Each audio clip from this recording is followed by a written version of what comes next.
ताज़ा तरीन वीडियोस के लिए चैनल को सब्सक्राइब करके बेल आइकन और ऑल नोटिफिकेशन पर क्लिक करें ताकि आपको मिले हर अपडेट सबसे पहले।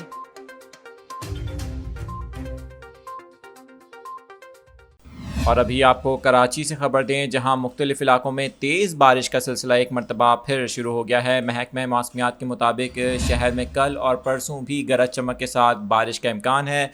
कराची के जिन इलाकों से बारिश की इतलात आ रही हैं इनमें लांडी, क्लिफ्टन, डिफेंस और किमाड़ी समेत इतराफ़ के इलाके शामिल हैं। आपको बताते चलें, महकमा मौसमियात का कहना है कि शहर में जारी हब्स का सिलसिला मज़ीद 2 रोज़ जारी रह सकता है। महकमा मौसमियात ने बताया है कि हवा के कम दबाव के बायस शहर में गरज चमक के बादल बन रहे हैं, जिसकी वजह से शहर के मुख्तलिफ इलाकों में बारिश हो रही है। इस हवाले से आपको बताते चलें कि शहर में मज़ीद बारिशों की भी पेशगोई की गई है।